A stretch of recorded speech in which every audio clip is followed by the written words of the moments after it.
To Chinnoos taste birds. ഇന്ന് ഞാനൊരു evening സ്നാക്കിൻ്റെ recipe ആയിട്ടാണ് വന്നിരിക്കുന്നത്. ഇത് വളരെ പെട്ടെന്ന് തന്നെ കുറഞ്ഞ ഇൻഗ്രീഡിയൻസ് കൊണ്ട് നമുക്ക് തയ്യാറാക്കിയെടുക്കാവുന്നൊരു സ്നാക്ക് റെസിപ്പിയാണ്. അപ്പോൾ റെസിപ്പിയിലേക്ക് കടക്കുന്നതിന് മുമ്പേ തന്നെ എൻ്റെ ചാനൽ ഇതുവരെ സബ്സ്ക്രൈബ് ചെയ്തിട്ടില്ലാത്തവരുണ്ടെങ്കിൽ ഒന്ന് സബ്സ്ക്രൈബ് ചെയ്യണം. അതിൻ്റെ കൂടെ ബെല്ലൈക്കണിൽ ഓൾ എന്നോട് ക്ലിക്ക് ചെയ്യണം. അപ്പോഴേ ഞാൻ വീഡിയോസ് ഇടുമ്പോൾ നിങ്ങൾക്ക് ഉടനെ തന്നെ മെസ്സേജ് വരുള്ളൂ. ഇനി നമുക്ക് ഒരു ചീനച്ചട്ടി ഒന്ന് അടുപ്പിൽ വെച്ച് ചൂടായതിന് ശേഷം അതിലേക്ക് 1 കപ്പ് അവൽ ചേർത്ത് കൊടുക്കാം. എന്നിട്ട് ഈ അവൽ നന്നായിട്ടൊന്ന് വറുത്തെടുക്കണം. അപ്പോൾ ഞാൻ നേരത്തെ പറഞ്ഞു കുറഞ്ഞ ഇൻഗ്രീഡിയൻസ് മതി, വളരെ പെട്ടെന്ന് നമുക്ക് തയ്യാറാക്കി എടുക്കാവുന്ന ഒരു റെസിപ്പിയാണിത്. അവൽ മിക്കവരുടെ വീട്ടിലും ഉണ്ടാവുന്ന ഒരു ഇൻഗ്രീഡിയൻ്റ് കൂടെ ആയിരിക്കുള്ളൂ. അപ്പോൾ ഈ അവൽ ഒന്ന് ലോ ഫ്ലെയിമിലിട്ട് നമുക്കൊന്ന് വറുത്തെടുക്കാം. അപ്പോൾ ഒരുപാട് ഇതിൻ്റെ നിറമൊന്നും മാറേണ്ട ആവശ്യമില്ല, ജസ്റ്റ് ഒന്ന് വറുത്തെടുത്താൽ മതി. ഇപ്പോൾ തന്നെ ഒരു വറുത്തെടുക്കുമ്പോൾ ഒരു നല്ല ക്രിസ്പി ആയിട്ട് കിട്ടുകയും ചെയ്യും. അപ്പോൾ ഈ ഒരു പാകത്തിന് ഒന്ന് വറുത്തെടുക്കണം. അപ്പോൾ ഇത് നല്ല കറക്റ്റ് പാകമായി വന്നിട്ടുണ്ട്. ഏകദേശം ഒരു 5 മിനിറ്റ് വരെ ഒന്ന് ലോ ഫ്ലെയിമിൽ വറുത്തെടുത്താൽ മതി. ഇനി നമുക്കിതൊരു പാത്രത്തിലേക്ക് മാറ്റി വെക്കാം. ഇനി അതേ പാത്രത്തിലേക്ക് തന്നെ കുറച്ച് ഓയിൽ ഒഴിച്ചു കൊടുക്കാം. ഞാൻ ഇവിടെ ഒരു 1/2 കപ്പോളം ഓയിൽ ഒഴിച്ചിട്ടുണ്ട്. ഇനി ഓയിലൊന്ന് ചൂടായതിന് ശേഷം അതിലേക്ക് കുറച്ച് കപ്പലണ്ടി ചേർത്ത് ഒന്ന് വറുത്തെടുക്കാം. അപ്പോൾ കപ്പലണ്ടിക്ക് നിങ്ങളുടെ ഇഷ്ടം അനുസരിച്ച് എത്രയാണെന്ന് വെച്ചാൽ ചേർക്കാവുന്നതാണ്. കപ്പലണ്ടി നന്നായിട്ടൊന്ന് മൂപ്പിച്ചെടുക്കുക. ഈ ഒരു പാകത്തിന് നമുക്ക് വറുത്തെടുത്തതിന് ശേഷം കോരി മാറ്റാം. എന്നിട്ട് അതും ഒരു പാത്രത്തിലേക്ക് മാറ്റി വെക്കാം. ഇനി അതേ എണ്ണയിലേക്ക് തന്നെ കുറച്ച് തേങ്ങാക്കൊത്തൂടെ ഇട്ട് ഒന്ന് മൂപ്പിച്ചെടുക്കാം. അപ്പോൾ ഇതിൽ നിങ്ങൾക്ക് വേണമെങ്കിൽ വേറെ എന്തെങ്കിലും നട്ട്സ് എന്തെങ്കിലും കൂടെ, കാഷ്യൂ നട്ട്സോ എന്തെങ്കിലും കൂടെ ചേർക്കാവുന്നതാണ്. അപ്പോൾ ഞാനിപ്പോൾ ഇവിടെ കപ്പലണ്ടി മാത്രം ചേർക്കുന്നുള്ളൂ. തേങ്ങ ഒരു ലൈറ്റ് ബ്രൗൺ കളർ ആവുന്നവരെ ഒന്ന് മൂപ്പിച്ചെടുക്കുക. ഈ ഒരു പാകത്തിന് തേങ്ങ മൂപ്പിച്ചെടുക്കണം. എന്നിട്ട് ഇതും നമുക്ക് കോരി മാറ്റി വെക്കാം.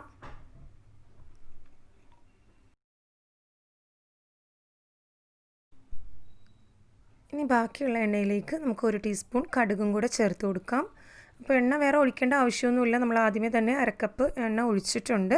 ഇനി കുറവാണെങ്കിൽ കുറച്ച് എണ്ണയും കൂടെ ഒഴിച്ചു കൊടുക്കാം. എന്നിട്ട് ഇതിലേക്ക് 1 ടീസ്പൂൺ കടുക് ചേർത്ത് കൊടുക്കുക. കടുക് ഒന്ന് പൊട്ടിയതിന് ശേഷം കുറച്ച് വേപ്പില ഇട്ട് കൊടുക്കാം.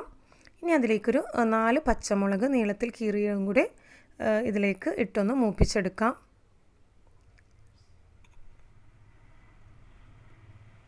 ഇപ്പോൾ പച്ചമുളകും നന്നായിട്ടൊന്ന് മൂപ്പിച്ചെടുത്തിട്ടുണ്ട്.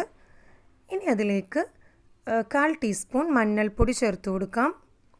അപ്പോൾ ഞാനിവിടെ മഞ്ഞൾപ്പൊടി എടുത്തതിൻ്റെ അളവ് ഇച്ചിരി കൂടിപ്പോയിട്ടുണ്ട്. അപ്പോൾ നിങ്ങൾ എടുക്കുമ്പോൾ 1/4 ടീസ്പൂൺ മഞ്ഞൾപ്പൊടി തന്നെ എടുത്താൽ മതിയാവും. കാര്യം ഞാൻ എടുത്തത് ഇച്ചിരി ഒരളവ് കൂടിപ്പോയിട്ടുണ്ട്. അപ്പോൾ അത്രയും എടുക്കേണ്ട ആവശ്യമില്ല. 1/4 ടീസ്പൂൺ മഞ്ഞൾപ്പൊടി ചേർത്താൽ മതി. ഇനി അതിലേക്ക് 1/4 ടീസ്പൂൺ ഉപ്പും കൂടെ ചേർത്ത് കൊടുക്കാം. എന്നിട്ട് അതൊന്ന് ആ എണ്ണയിലൊന്ന് ലോ ഫ്ലെയിമിലിട്ടൊന്ന് മൂപ്പിച്ചെടുക്കണം. അപ്പോൾ ഇതിലിനി വേറെ ഇൻഗ്രീഡിയൻസിൻ്റെ ഒന്നും ആവശ്യമില്ല. ഇനി ഇതിലേക്ക് നമ്മൾ നേരത്തെ വറുത്ത് മാറ്റി വെച്ചിട്ടുള്ള അവൽ ചേർത്ത് കൊടുക്കാം. അവൽ നമ്മൾ എണ്ണയൊന്നും ഇല്ലാതെയാണ് വറുത്തെടുത്തിട്ടുള്ളത്.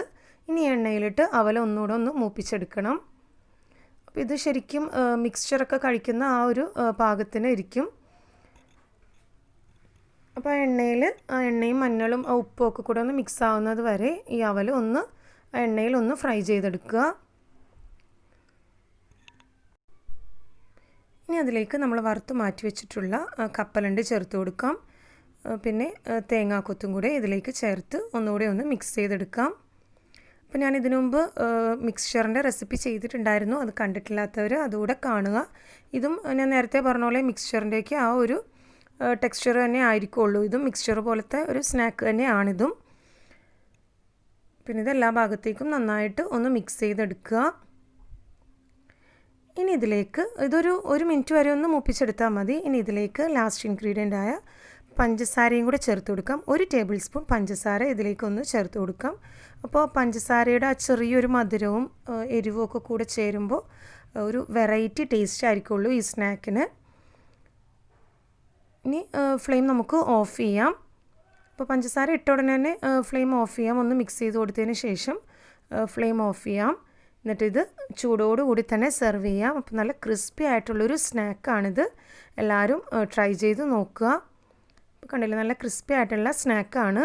അപ്പോൾ അപ്പോൾ എല്ലാവരും ട്രൈ ചെയ്ത് നോക്കിയിട്ട് റെസിപ്പി ഇഷ്ടമായെങ്കിൽ ലൈക്ക് ചെയ്യുക, ഷെയർ ചെയ്യുക. കൂടുതൽ വീഡിയോസിന് വേണ്ടി ചാനൽ സബ്സ്ക്രൈബ് ചെയ്യുക. Thanks for watching my channel.